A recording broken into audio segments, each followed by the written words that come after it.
জয় নিতাই গৌর, রাধে রাধে, হরে কৃষ্ণ। সকলকে আমার দণ্ডবাদ। আজকে শ্রীমদ্ ভগবদ গীতার শ্লোক নাম্বার কর্মযোগের উপরে 3 বলবো, চ্যাপ্টার 3 আর শ্লোক নাম্বারও 3।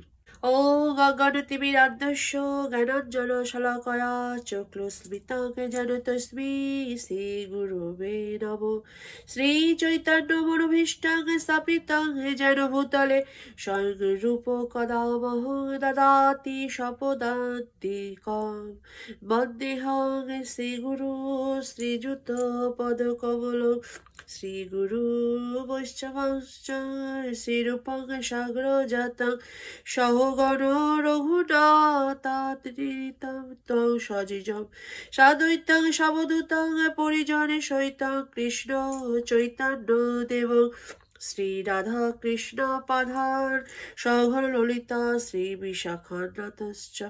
হে কৃষ্ণ করুণা সিন্ধু দীনবন্ধু জগৎপথে গোপীশ গোপিকা কান্ত রাধাকান্ত নমস্তুতে। তপ্ত কাঞ্চনা গৌরাঙ্গী রাধে বৃন্দাবনেশ্বরী বৃষভানুসুতে দেবী প্রণমামি হরিপ্রিয়ে।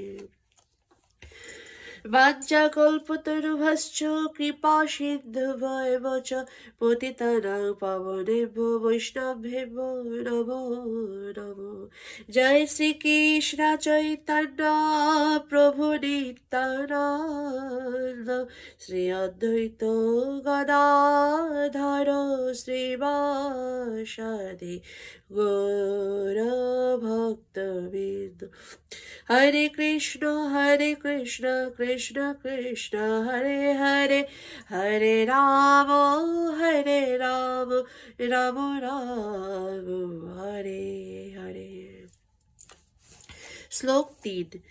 শ্রী ভগবানুবাচ লোকে হংস্মিন দ্বিবিধা নিষ্ঠা পুরা পোক্তাঃ ময়া নঘ জ্ঞান যোগেন সাংখ্যেন কর্ম যোগেন যোগিনাম। গীতার গান। শ্রী ভগবান কহিলেন, দ্বিবিধ লোকের নিষ্ঠা বলেছি তোমারে, সাংখ্য আর জ্ঞান যোগ যোগ্য অধিকারে। অনুবাদ এবার। পরমেশ্বর ভগবান বললেন, হে নিষ্পাপ অর্জুন, আমি ইতিপূর্বে ব্যাখ্যা করেছি যে 2 প্রকার মানুষ আত্ম উপলব্ধি করতে চেষ্টা করে। কিছু লোক অভিজ্ঞতালব্ধ দার্শনিক জ্ঞানের আলোচনার মাধ্যমে নিজেকে জানতে চান এবং অন্যরা আবার তা ভক্তির মাধ্যমে জানতে চান।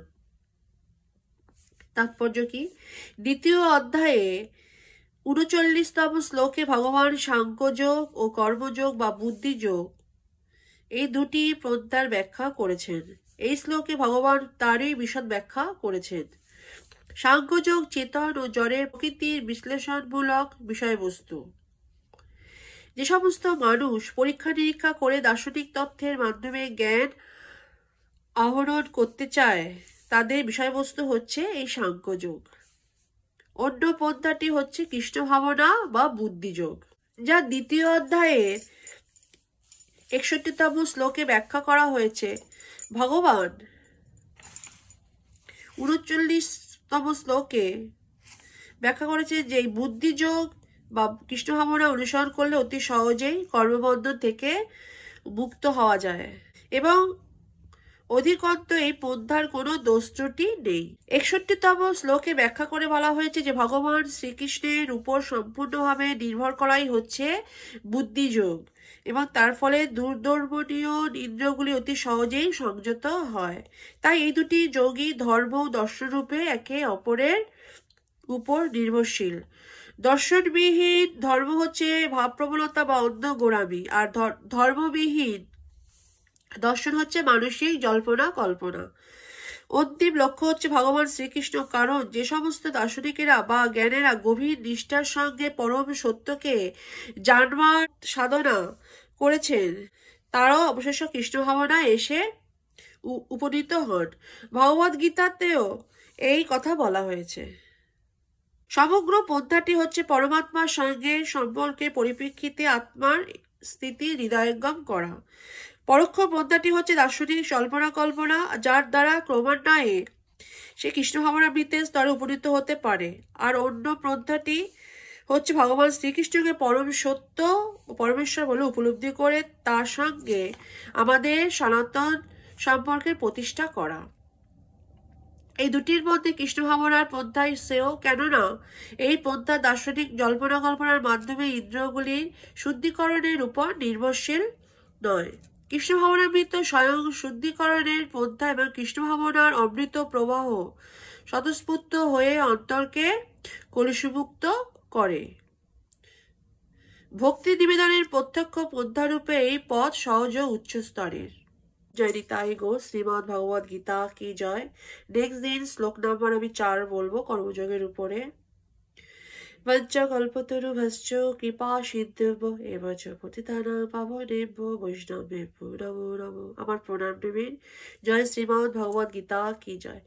জয় শ্রীকৃষ্ণ চৈতন্য প্রভু নিত্যানন্দ, শ্রী অদ্বৈত গদাধর শ্রীবাসাদি গৌর ভক্ত বৃন্দ।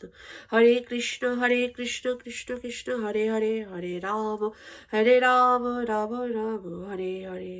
জয় শ্রীমদ্ ভগবদ গীতা কি জয়।